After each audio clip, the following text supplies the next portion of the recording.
God is great. God is great. God is great.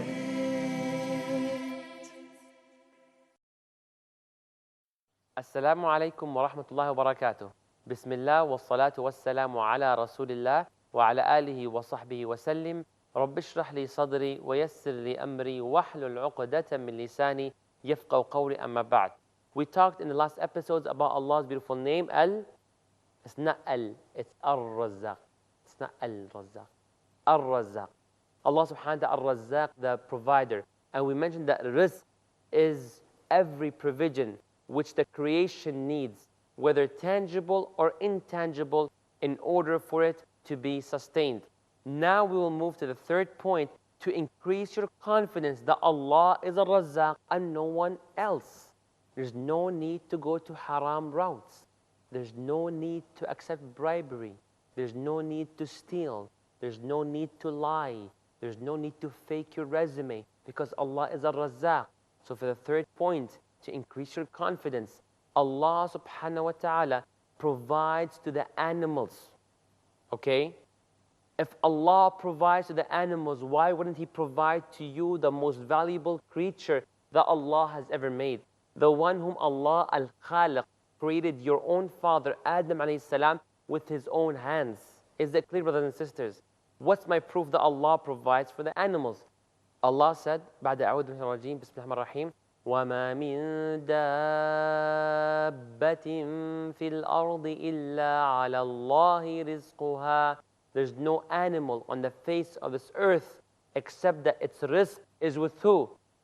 عَلَى اللَّهِ. It's on Allah subhanahu wa ta'ala. Allah subhanahu wa ta'ala is the one who provides. Brothers and sisters, please pay attention. Sometimes people get so worried, and this shall make you happy. Why? Because if Allah provides for the angels, He will definitely provide to you. Hear this other verse where Allah says, وَكَأَيٍّ مِّن دَابَّةٍ لَا تَحْمِلُ رِزْقَهَا اللَّهُ يَرْزُقُهَا وَإِيَّاكُمْ وَهُوَ السَّمِيعُ الْعَلِيمُ. And how many animals don't carry their provision? How many? Allah provides for them and provides for you. Allah says, after He provides the animals, Allah says, وَإِيَّاكُمْ, and Allah provides for you too. So be confident that only Allah subhanahu wa ta'ala provides. Be confident, bi'idhnillah. I really pray to Allah that these two episodes about Allah Ar-Razzaq gets your confidence all the way to the pinnacle, to the max. Ameen Rabbil Alameen. Fourth point, more confidence, more certainty. Only Allah is a Razzaq. You want something, you need to go to Allah Ar-Razzaq. You want more money, go to Allah Ar-Razzaq. You want more iman, go to Allah Ar-Razzaq. You want better health, go to Allah Ar-Razzaq. You want better manners, go to Allah Ar-Razzaq. That's what you shall do. Now, number 4, know that your rizq is not in control under anyone's hands, but only under the control of Allah subhanahu wa ta'ala. And your rizq is not in dunya, your rizq is in the heavens. What's your proof? Good question. Allah said, وَفِي السَّمَاءِ رِزْقُكُمْ وَمَا تُوعَدُونَ. And your rizq is in the sama. It's not in dunya. But brother, I think you got it wrong. A'udhu billah, why would you say such thing? Because brother, all the computers are not in the sama, they're here. All the companies are here, not in the sama. All the minds and the hard working and the labor is in the dunya, not in the sama. So what are you saying the rizq is in sama? Rizq is right here, is right in the dunya. The mall is in dunya, the market is in dunya. We buy and sell on earth, not in the sama. I tell you, brothers and sisters, pay attention. What's on earth are the asbab, the means in which you will get the rizq from as-sama. Is it clear? And we'll talk more about it and more deeper, inshallah, by the end of the episode. And look how Allah subhanahu wa ta'ala insists about this point, that your rizq is in sama, not in dunya. Allah says, فَوَرَبِّ السَّمَاءِ وَالْأَرْضِ إِنَّهُ لَحَقٌّ إِنَّهُ لَحَقٌّ مِثْلَ مَا أَنَّكُمْ تَنطِقُونَ. Allah subhanahu wa ta'ala swears by Himself, by the Lord of the heavens and the Lord of the earth, that this is the truth. Your rizq is in the heavens.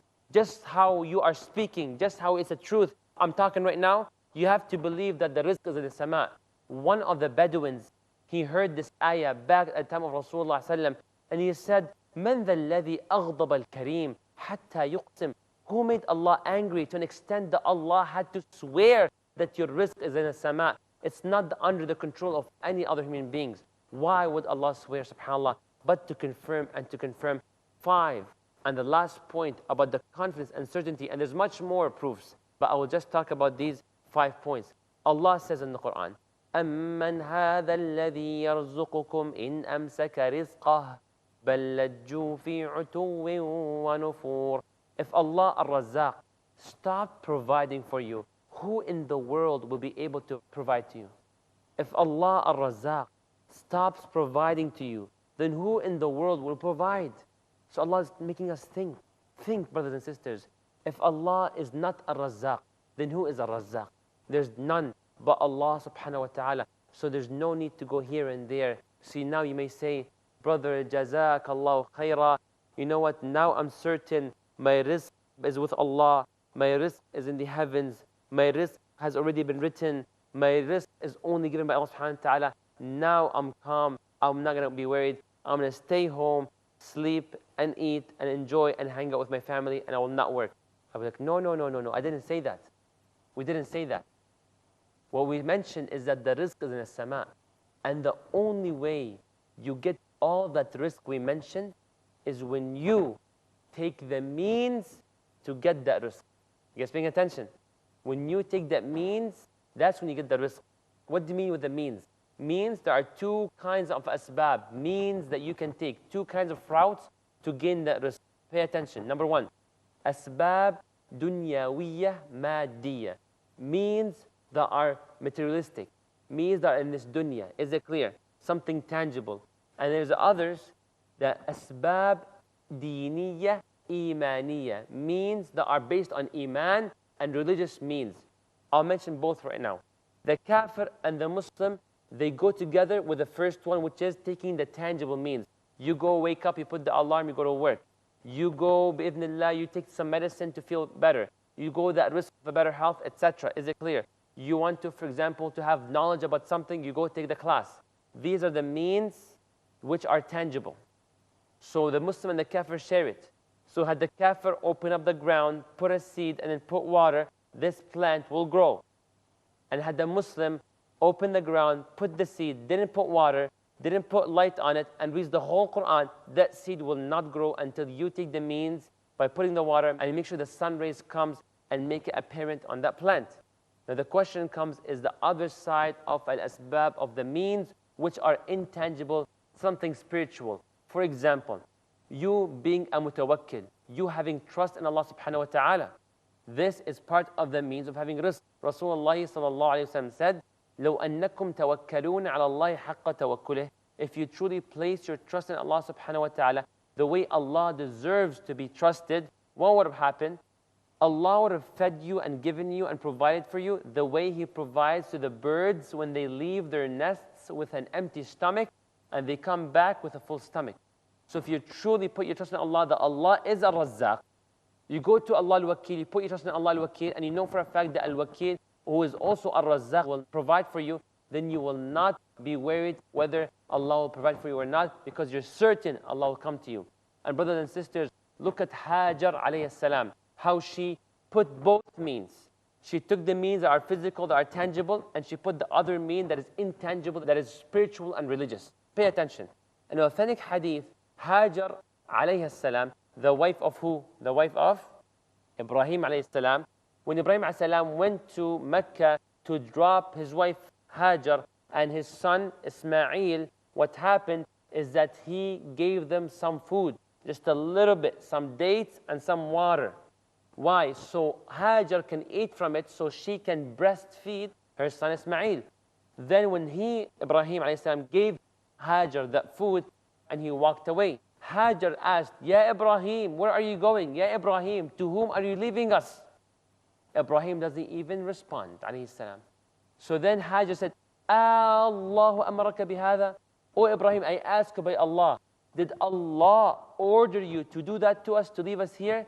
Then the Prophet Ibrahim turned and he said, Na'am. Yes, Allah ordered me to do this. Then Hajar said, therefore it is impossible that Allah will let us down. She said, Wallahi idhan lan yudayyu'na. Wallahi, Allah will never let us down. Look at means that are spiritual that she took. And now the food is gone. There's no more food left. Hajar ate the dates, drank the water to be able to breastfeed her son Ismail. Ismail alayhi salam starts to cry and cry and cry and cry. So what did Hajar do? Does he only say, I put my trust in Allah? Or will she do both? Put the trust in Allah and take the means. She definitely take the means. And she go the Safa and the Marwa. Safa and the Marwa. Safa and the Marwa. Once, twice, thrice, 4 times, 5 times. Enough. You already went up. You went up here and there. Khalas, enough. No, she goes back again and again and again. And then Allah Ar-Razzaq, when He saw how she was so determined to take the means, and she had her trust in Allah that definitely Allah will provide for me. What happened? Angel Jibreel descended, and with his wing, he hits the ground, and Zamzam water comes. And all that rizq comes from Allah subhanahu wa ta'ala. For this to be a lesson to the men before the women that learn from Hajar and how hard she worked. So apply for jobs, go and travel and learn and educate yourself and take all the means and then put your trust in Allah and go apply. Go seek rizq, whether rizq for the body or rizq for the spirituality. May Allah bless you either way, and Allah provide for you in deen and dunya that which is good for you. Ameen Rabbil Alameen. I'll continue inshallah right after the break, so please be patient. Jazakumullahu khaira. Wassalamu alaikum wa rahmatullahi wa barakatuh. Praise be to Allah.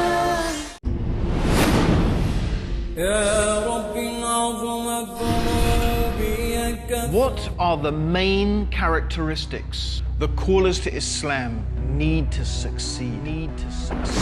The key to success in dawah and akhirah are good characteristics and excellent manners. Patience, sacrifice, mercy, forgiveness, and overlooking of faults. Ikhlas, taqwa, and nasiha. What do these mean? And how do we attain them? To find out more about these qualities, join me, Abdurrahim Green, in my series Characteristics of the Caller, here on Peace TV. Discover those specific values that attract people towards Islam in Characteristics of the Caller to Islam. Every Wednesday at 11 p.m. and repeat telecast at 12 p.m. UK on Peace TV. He ponders. How can you prove that 9/11 was an inside job? They used a term called lunatic fringe. He explores. Soha made a comment. Shah Rukh Khan made a comment. This is regarding Kabir Khan. He scrutinizes. I am a Muslim, First, a Muslim female said majority of the Muslims but I reject all the rituals of Islam. That I wear a hijab. are represented by the so-called moderate Muslims who are not practicing. But Islam is in my culture. But there is so much of media deceiving. He unfolds. I would like to have your comments. I just wanted to ask. What's your comment on that? So I would like you to comment on this. Meet Dr. Zakir Naik, who exposes the truth. So when you see a TV talk show, you have to keep in mind that what is the integrity and the intention of the producer and the moderator. Because if you doubt the intention of the producer and the moderator and the integrity, what you see finally on the television, in the TV talk show or the panel discussion can be edited. Watch TV talk shows and analysis in Crossfire next on Peace TV. Praise be to Allah. Assalamu alaikum wa rahmatullahi wa barakatuh. Barakallahu feekum. May Allah reward you for being patient during that break. And I hope that confidence in Allah Ar-Razzaq increased throughout the episode of this and the one before. Ameen Ya Rabbil Alameen. Brothers and sisters, we're looking into the means which we can take. And we mentioned there are means that are tangible, which is the kafir and the Muslim should work on. And the other means is the Muslim specific, which has to do with spirituality towards Allah subhanahu wa ta'ala. And we mentioned that one of them, for example, is tawakkul, to have trust in Allah subhanahu wa ta'ala that He will provide for you. And we mentioned the example and the story of Hajar alayhi salam. I would like to tell you something personal that I went through, and I was very influenced by the story of Hajar, and I tried my best to be encouraged by it. Many times we fail, of course, but I'll tell you this story. Actually, it was not too long ago, it was a few days ago. I was in a hotel room, and I had my 2 daughters, and my wife, may Allah bless them, Ameen Rabbil Alameen, and bless all your spouses and all your family. And my wife asked me for a bottle of water so she can do the whole formula thing for my daughter to drink milk. So then I tried to go. I was in the 10th floor. So I went around the 10th floor to go to that vending machine. So I put $1.50 or $2 to get the bottle of water, and I found that it was sold out. So I'm like, subhanAllah, I want water. So I said, you know what, let me try the 2nd floor, like the one right under me, 9th floor. So I take the stairs, I go to the 9th floor, I put the dollar, sold out. I go to the 8th floor, I put the money, it's sold out. I go to the 7th floor, it is sold out. So I said, you know what, khalas, forget it, drop it, just go back to your room, make dua to Allah subhanahu wa ta'ala. I don't know, do something. I don't know, do something. Then he said, Wallahi, Majid, shame on you. Hajar alayhi salam, she went Safa and Marwa, 2 different mountains, to get water for her son. And I'm not willing to go to the 1st level and go to above the 10th level. What's wrong with me? So I talked to myself, I'm like, class, enough is enough. I'm going to go forward. So I went then to the floor that is under. Then I went to the 5th, to the 4th, all the way to the 1st floor. And they were all sold out. Then I went using the stairs to the 2nd, 3rd, 4th, all the way to the 10th floor. Then I said, let me go to the 11th floor. So I went to the 11th floor, and there was no water. The whole thing was sold out. Then I said, you know, Has, go to your room, man, and stop it. But there were 2 levels left, level 12 and level 13.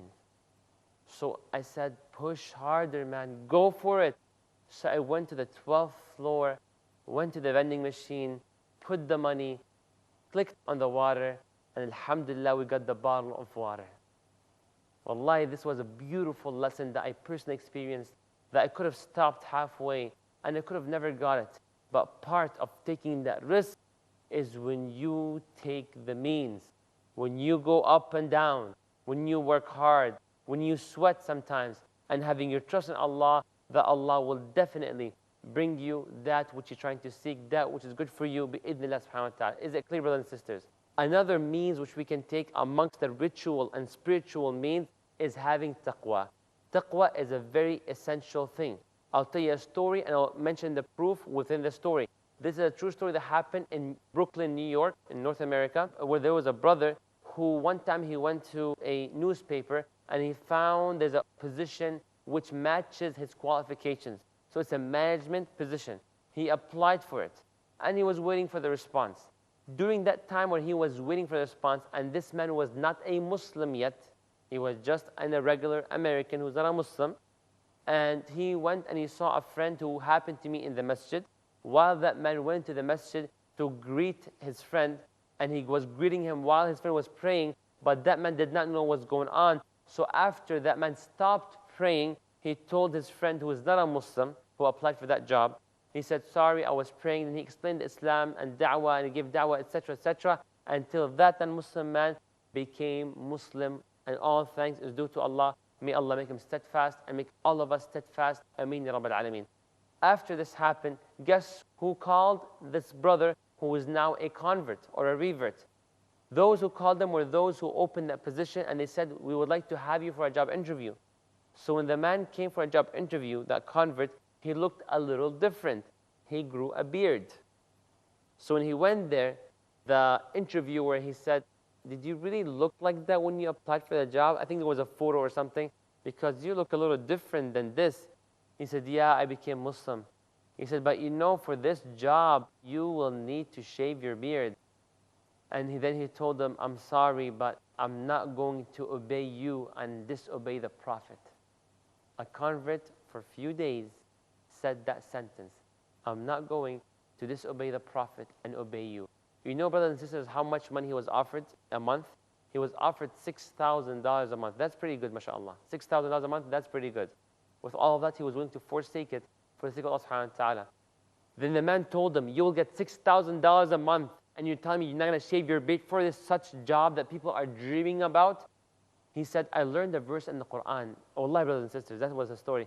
He said, I learned the verse in the Quran where Allah says, وَمَن يَتَّقِ اللَّهَ يَجْعَل لَّهُ مَخْرَجًا وَيَرْزُقُهُ مِنْ حَيْثُ لَا يَحْتَسِبُ. He who has taqwa in Allah, Allah will always have an exit for that person. Allah will always lift the hardship from the one who has taqwa.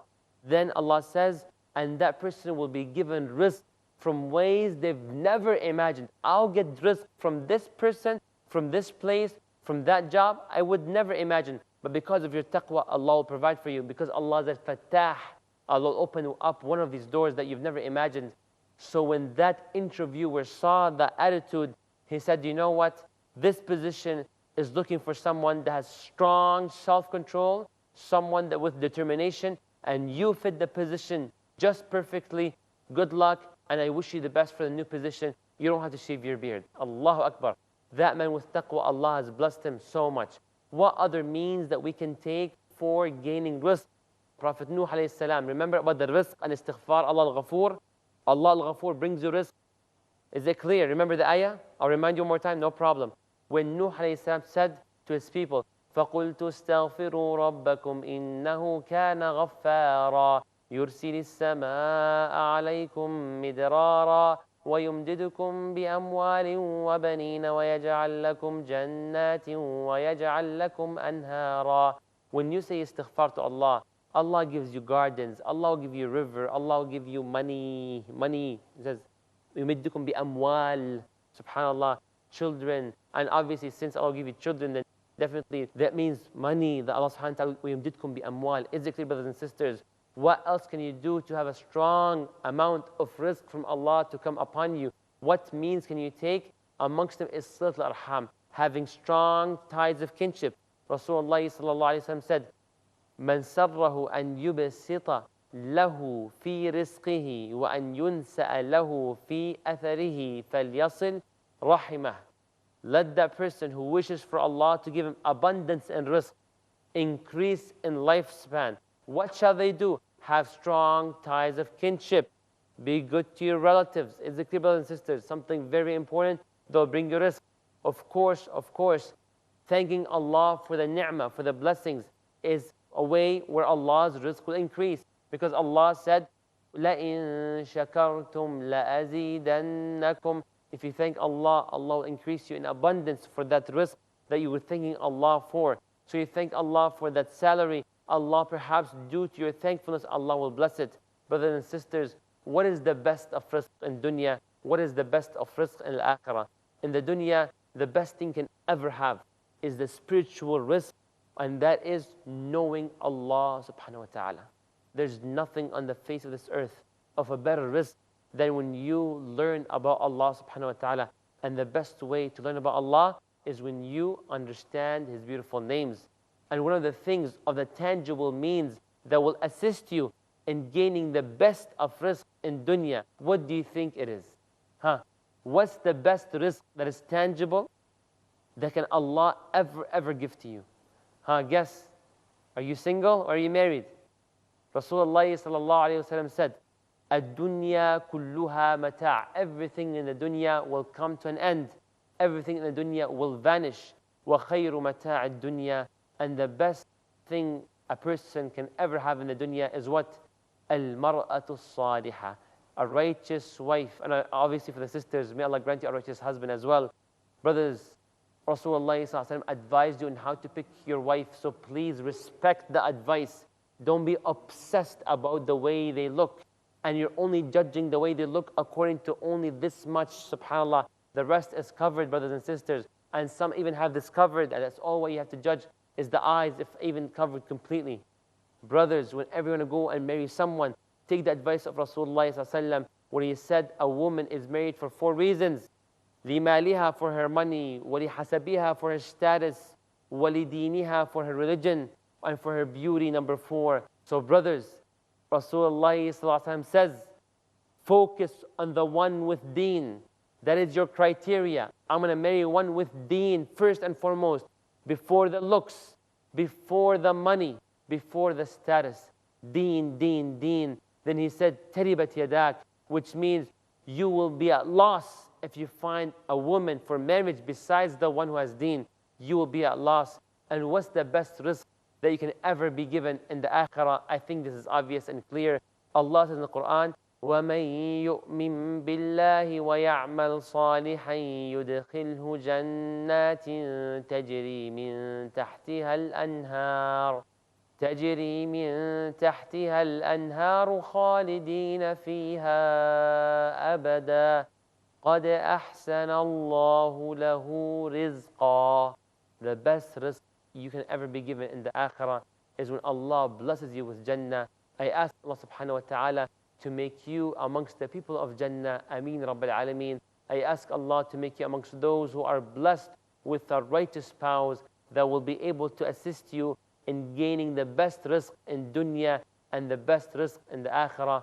Allahumma atina fi dunya hasana wa fil akhirati hasana wa qina adhab an-nar. Jazakum Allahu khaira wa barakallahu fikum. Wassalamu alaikum wa rahmatullahi wa barakatuh.